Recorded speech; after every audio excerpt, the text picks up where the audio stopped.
What's up, Jamie here? It's a great time to be alive. I'm in Chicago, Illinois. I've deleted 2 Facebook profiles in the past. I regret doing it, honestly. I wish I could have just deactivated it because there's some really beautiful history of my life on there. But I was in a place where Facebook was just overwhelming for me. I found myself on it too much. I found myself getting into quarrels with people over stuff that I don't even really hold a lot of value in. And so I deleted 2 profiles, and I just recently opened another one. And just to check in with the temperature, of my community. And it's interesting to be back on there. But it's cool to have social media, It's good to have a healthy relationship with it. I didn't have that before. And I'm making more YouTube videos now. I'm making more Instagram videos and just put myself out there a little bit more. I'm older now, I'm 50, and my expectations about the world and about my career are realistic now. I do live in Nashville. I've been there to feel it out a little bit and write some more originals and produce some more original songs because it's the Music City. There's some amazing talent there. And so I'm in the studio now working on some new music and revamping some old music. And yeah, I'm back and forth between Nashville and Charleston and Florida.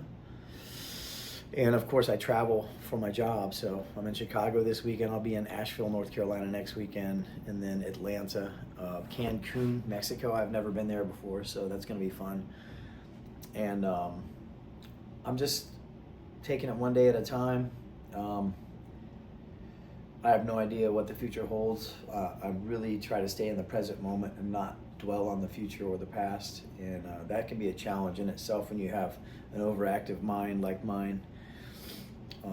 Sometimes I wonder if I'm on the spectrum because I'm sometimes so dialed in my head, writing music, writing lyrics, chord progressions, theory.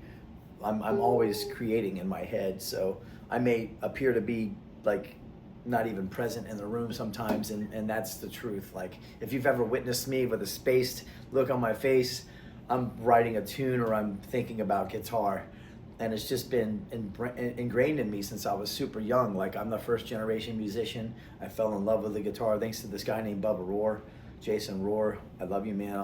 I owe you a lot, man, and I'd love to catch up with you at some point and talk about that.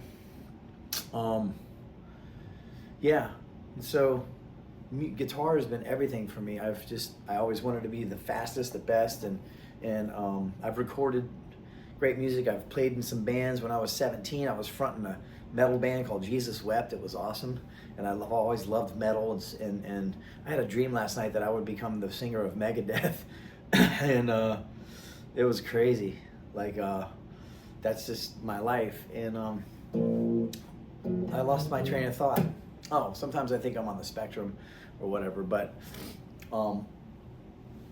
my life today is way different than it was, 10 years ago. I was running and gunning and dropping F-bombs on the mic and drinking Jaeger bombs and eating Adderalls, and like, I was just, I have no idea a lot of the stuff that I did. I was just not present, and I showed up in ways that weren't my best. So today I care about that stuff. Today I care about a lot more than I did back then, and slowly but surely I'm starting to dial in a new way of living, a new Jameson per se. I'm even switching and creating another brand called Jamie Jameson for my Nashville songwriter kind of vibe, to separate Jameson. So that's my Costa Rica beachy reggae vibe. And then, I'll be doing songs a little more singer-songwriter kind of stuff with Jamie Jameson. But yeah, it's been an interesting ride. Charleston, South Carolina has been so good to me. The booking agents, I could name a bunch. Businesses that still have me play with them. Naturally, life and society will naturally show you where you fit in and where you don't. It's listening Like your higher power, or whatever you call that, is listening to conversations when you're not around. And when you come back around those places, you just naturally just don't end up going back. And that's a beautiful thing. They say that, God's rejection is redirection. And where I've been redirected is to where I am today, which is awesome. I don't want to talk about my accolades or my assets or any of that stuff, because the reason why I dumped Facebook back in the day is because I would share my wins, and that creates jealousy. Comparison is the thief of all joy. So people would see me like winning on Facebook, and I created a bunch of haters. Not a bunch, but some haters. There's haters out there. And so this time around, I'm just, staying humble, keeping it simple. You know what I mean? I'm not gonna share all my wins. I just want to connect with some friends and have some fun, and keep my finger on the pulse of what's going on with everybody. Any kind of politics, I'm gonna unfollow, delete, not interested. I'm gonna try and help my algorithm. It's gonna be like, hot rods, like old school classic cars, music, of course, just things that like health, motivation, investments, financial, future, like family, like, oh yeah, Tai Chi, yoga, Qigong, quantum physics, like all of the beautiful mind games that we play with thought and hope and exploration. Because I really am, and you are too, a multidimensional creature, and very dynamic mind and very intelligent. We were made in the eyes of the Creator. So we are creators, and the more that I create videos, or the more that I put out content, the more I feel alive, instead of consuming, right? Because God knows I consume enough. I'm addicted to this phone, this iPad, and watching videos and learning. But sometimes some negativity creeps in those algorithms.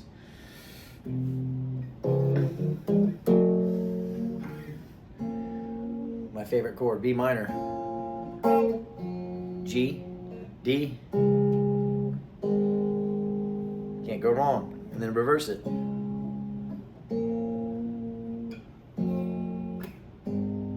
reverse it again.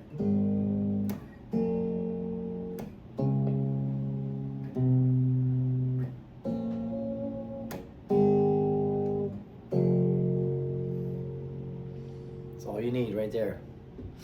4 chords and the truth. And then you can break it down to 3 and then 2.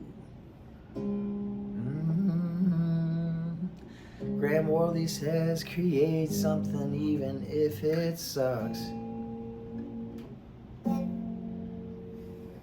When I was a kid, I used to name the trucks driving down the highway. That's a Freightliner, that's a Peterbilt, that's a Kenworth. I know that's an International.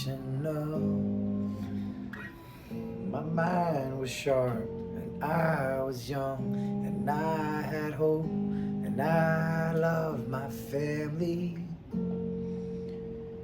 But something happened along the way.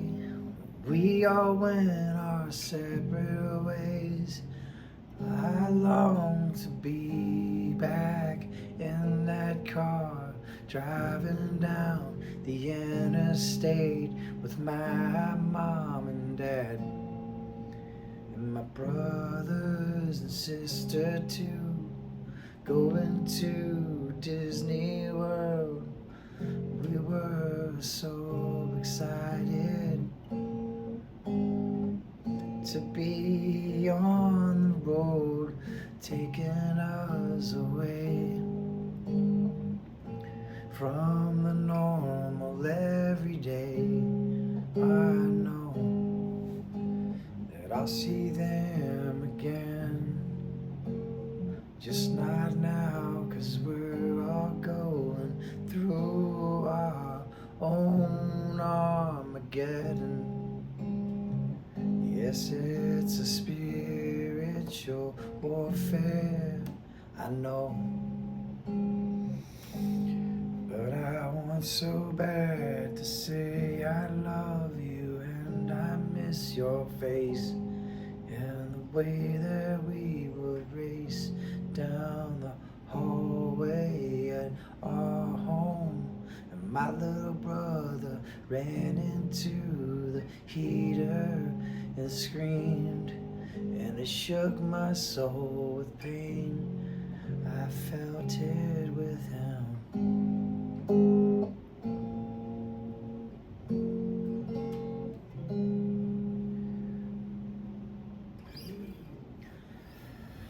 It's been a pretty somber moment for me, remembering my childhood and how simple life was back in the 80s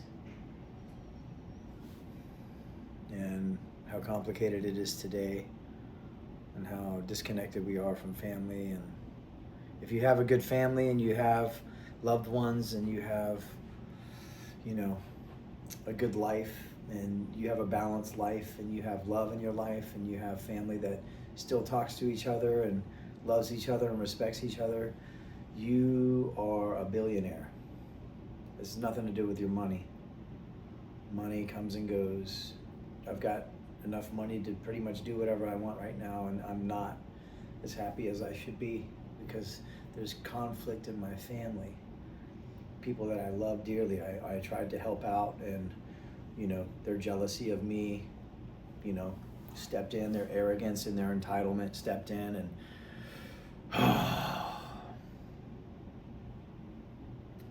we've all got history when we were kids, and we got the past and wounds and trauma, and I pray that we can all work through our pain and get back to a place of peace and default love so we can just help each other out.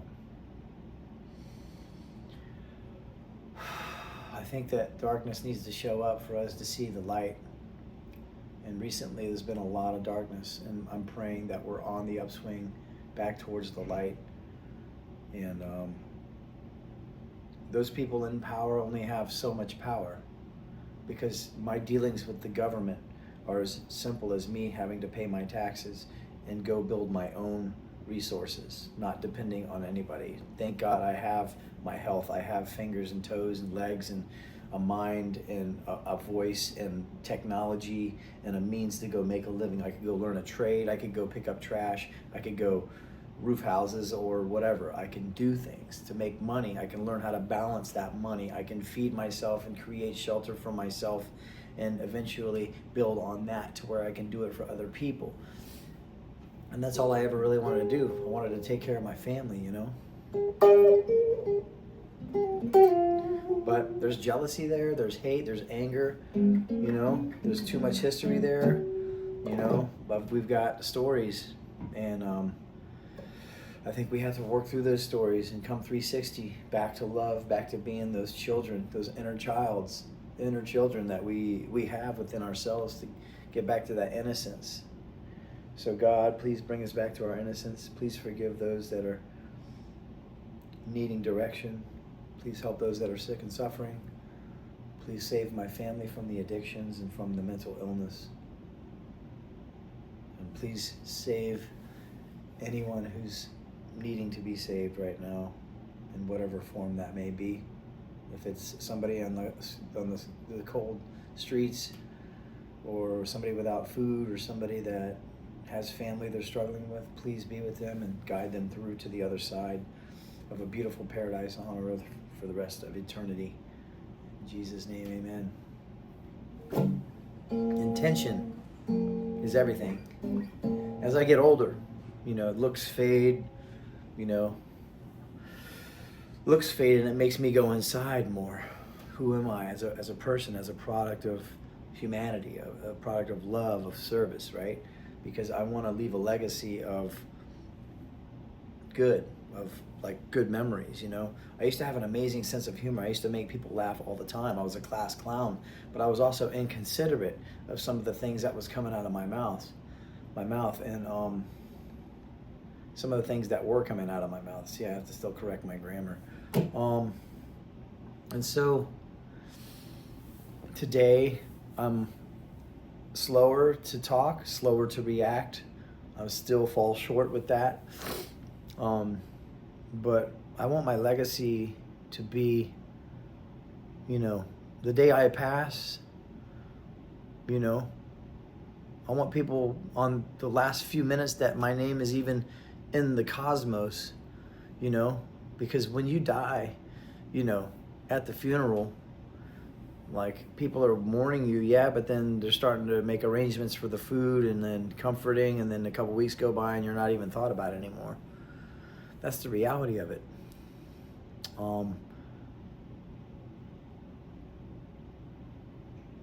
I want that memory of me to be better than I think it was or is right now. So if there's any misconceptions, I need to make a list of people I need to make amends to.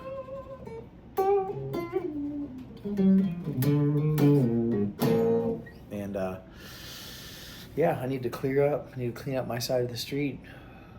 And then I can be happy, joyous, and free. So I love you. I'm sorry. Please forgive me. I love you. Thank you. Ho'oponopono. Cheers.